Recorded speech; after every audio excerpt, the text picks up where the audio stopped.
Hello, I'm Kevin, and I'm the new owner of Cali Gardens, which is this marvellous walled garden planted by Michael Wickenden over about 30 years, which I was able to purchase 3 years ago. So this will be my third summer in the garden. And what we have in this walled garden is an outstanding collection of herbaceous plants that Michael put into the garden, which I'm now adding to. It's actually part of Scotland's heritage. It's not a building. I think it's much more important than any of the buildings, quite frankly. This is the living heritage that Michael's created. It's one of the premier collections of herbaceous plants in the British Isles.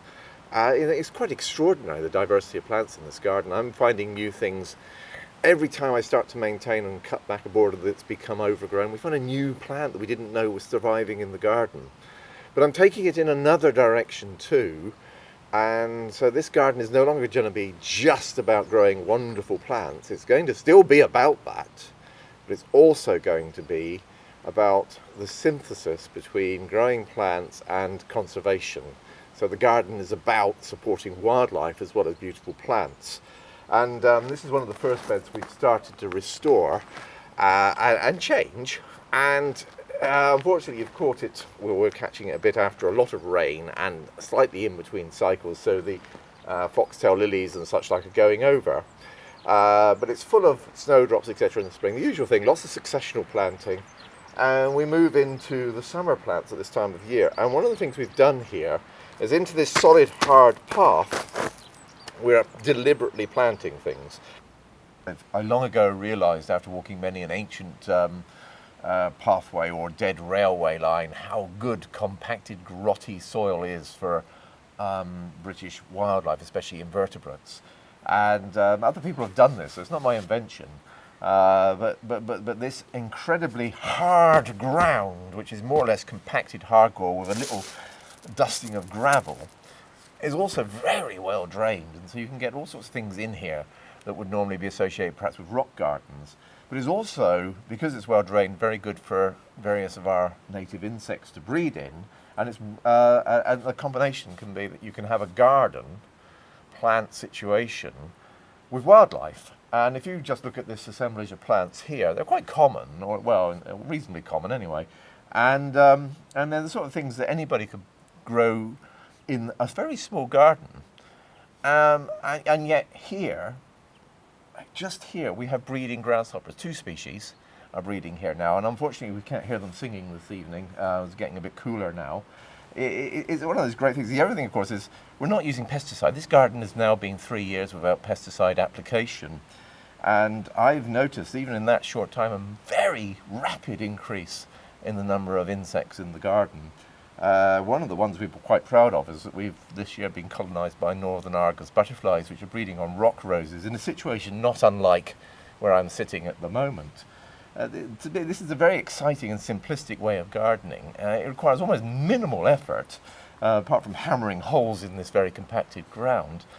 And it's so rewarding, and we can sit on the seats out here in the evening in front of the house, be serenaded by crickets and grasshoppers, butterflies flying around us, bees pollinating, flowers which have insects on them.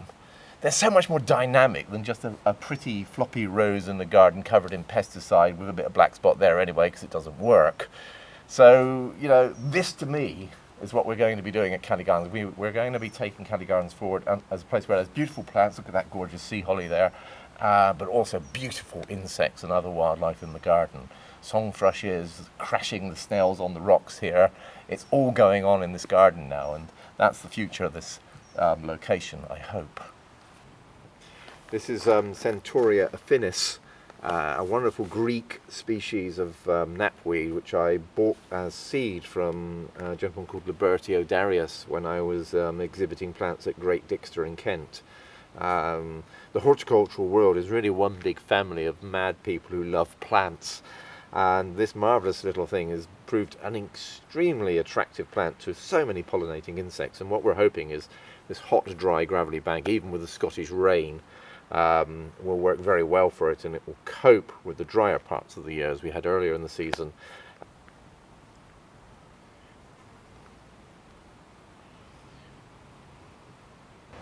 I've been professional nurseryman now for a great chunk of my life, and I do love introducing people to plants they may not find in the mainstream garden centre world. And I also like those plants to be ones which are helpful to our native insects, not necessarily just as pollinator, but as habitat in general.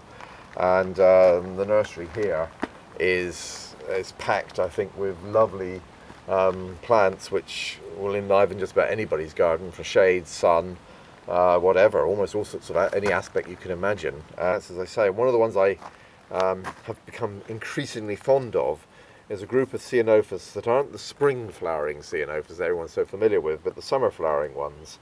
And they're very hardy. They just need a sunny location, a good trim back in the spring before growth commences. A great favourite of mine is this one, Henry de Fosse, which has these lovely deep blue fluffy flowers now, and it flowers for well over a month, and it's so popular with bees and everything else.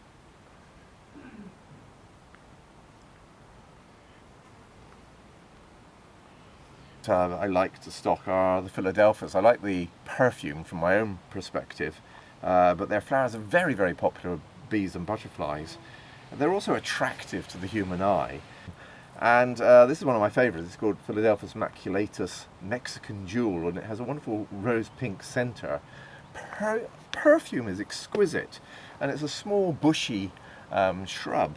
Just needs well drained soil in a sunny position, and does extremely well in this part of Scotland. And it's just gorgeous. I can't imagine why anybody wouldn't want to grow a plant this good.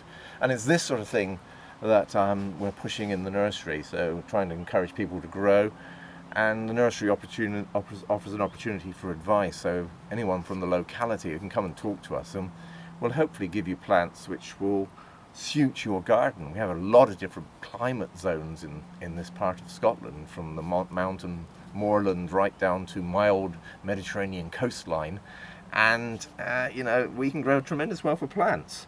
The other thing that's important about the plants from this nursery, it's very important to my heart anyway, is that not one of them has any pesticide in them.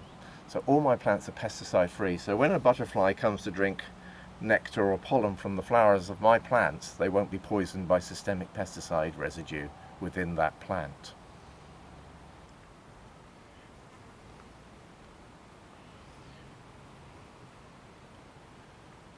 This is an old raised bed with dry stone walls retaining a slightly gravelly soil in the centre, and it's planted with a range of sea hollies, eryngium species from both Europe and Mexico, hardy yuccas, phlomis from the Himalayas. It's tremendous diversity of plants here. This wonderful dwarf stipa gigantea that Michael bred, and bactisias from the prairies. It's a great mix of plants, all growing together, a little bit overgrown at this time.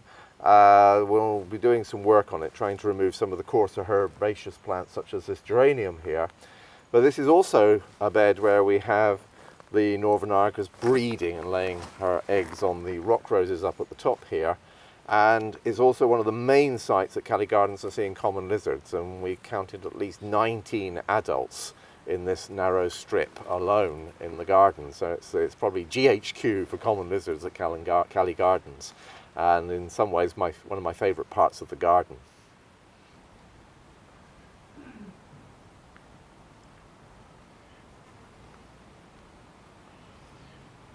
This is one of the larger herbaceous borders at Cali Gardens. One we've done quite a bit of renovation work to it. We've removed a lot of coarse weeds like brambles and such like.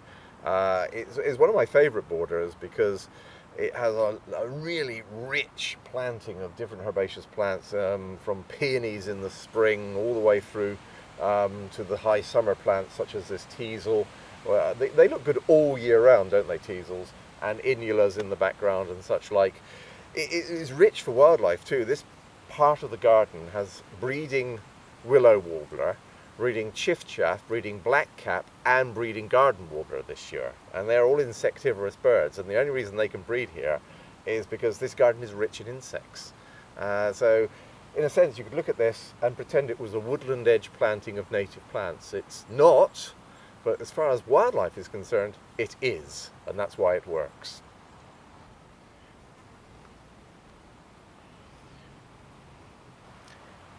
This was the orchard and a piece of rather untidy grassland when I came. And some of you will think it's a piece of rather untidy grassland now, and I suppose you may have a point, but by my standards that's just what I want. And it's rich, fertile soil. It hasn't been dug over for many years, so I want to keep the soil structure. So we're planting it up with perennials. So this is going to become a perennial planting within the grass in the end. And we're doing various experimental plantings, some of which are working quite well, such as the Veratrums, which are wonderful alpine meadow plants from all over the Northern Hemisphere. Troleus is doing well in here, Geranium pratense, all these things are doing quite well. They're the trial plants. One of the reasons it's particularly rough here is I've just started doing grass pulling, which is quite hard work. But when you pull the grass, you also get bits of its roots, and sometimes the storage organs attached to some of these grasses. And you do take a lot of nutrients out from the soil at the same time. It's much better than cutting the grass, and you also then end up with bare soil where you've pulled from.